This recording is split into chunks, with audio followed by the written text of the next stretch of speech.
You know what? I'm feeling a little saucy tonight. And you know what that means. Video game movie reviews!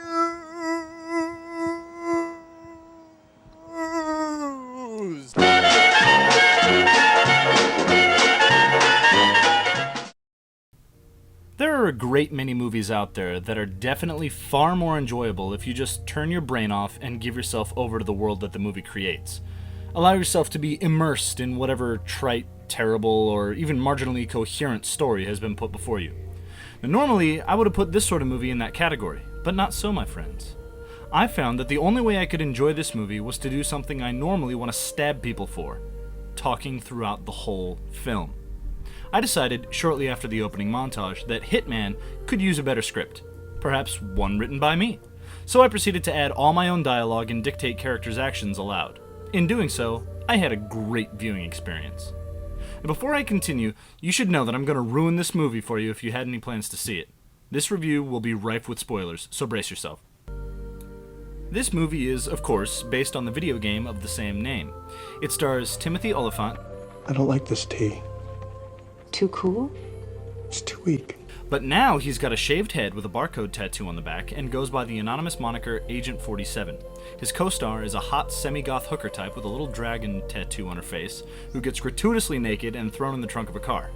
From what I could glean, their connection in the film came from the fact that they both have ink on their head. Riveting. While the story doesn't follow the plot of any one game, the general mythology of the Hitman world makes a pretty accurate journey from game to movie.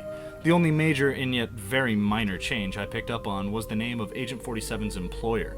It went from the traditionally bland and ominous The Agency to an equally simple The Organization. Why this change was made is totally beyond me. Anyway, the story is pretty cookie cutter, so I'll give you the whole thing in 10 seconds, and then we'll pick it apart. The best assassin in the world is hired to kill a Russian politician. He does the job, then finds out that he's been set up and now has a hit out on him by his own employer. He runs across a tramp, they almost do it, but he doesn't. He kills lots of people and gets away clean, then provides the girl with what she's always dreamed of having, something she fleetingly mentions earlier in the movie. Roll credits. I don't want to give the impression that absolutely everything about this movie is bad, because it isn't. There are some cool action sequences. Everything else is pretty much crap though.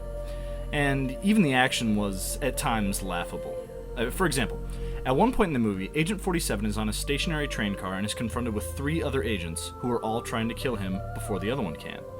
Now, I have to assume that when they made this movie, this was intended to be the super cool part where the audience is supposed to go like, "Oh, it's on now!" Oddly enough, this was not what I said.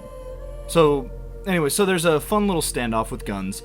Then 47 says, How about dying with a little dignity? Now, apparently, much like dance breaks in musicals, everyone knows what this means and what to do next. They drop clips, guns, and pull out dual katanas, crossing their blades in the center of their little powwow, all in perfect unison. The only thing I could think of throughout the whole following battle was that they all have shaved heads and move together just like a synchronized swimming team, and how terribly lame that is. Now, I know it was all meant to be super badass and ritualistic, but it was more ridiculous than anything else. Also, in the same scene, and this was just something I noticed, not really a fault of the movie, 47 and another Baldy are fighting underneath the train, but it looked to me like a whole train platform and that they were just giant-sized. Again, I couldn't concentrate on the violence because I was giggling at the thought of 50-foot men hunched over kicking each other around a subway station. On a completely unrelated note, there were 2 smallish details that really bothered me for a few minutes. First is that all of Agent 47's nifty agent gear has the organization symbol plastered all over it. Now, this isn't exactly the discretion I thought a business like that would go in for. And on top of that, who makes all the stuff with the symbols and whatnot? I mean, is there an organization factory that designs all these things with the symbols and matching colors? Or do they outsource? I don't know. Secondly, after a major explosion in 47's room, everything is trashed and there's debris all over the place. Except on his open and still perfectly functioning laptop. I mean, not so much as a speck of dust on it. Minor thing, really bothered me. Okay, I know, it's really nitpicky, but too bad. The rest of the movie is pretty much what you'd expect. Agent 47 is totally brooding and serious, things explode, and a few bad jokes are made. You know you're really quite charming when you aren't killing people. I'd like to stress that this movie is not good, but if you watch it knowing that, you can have a pretty good time ripping it apart. On our video game movie rater mechanism thingy, Hitman gets 1.5 stars out of 5. Youch.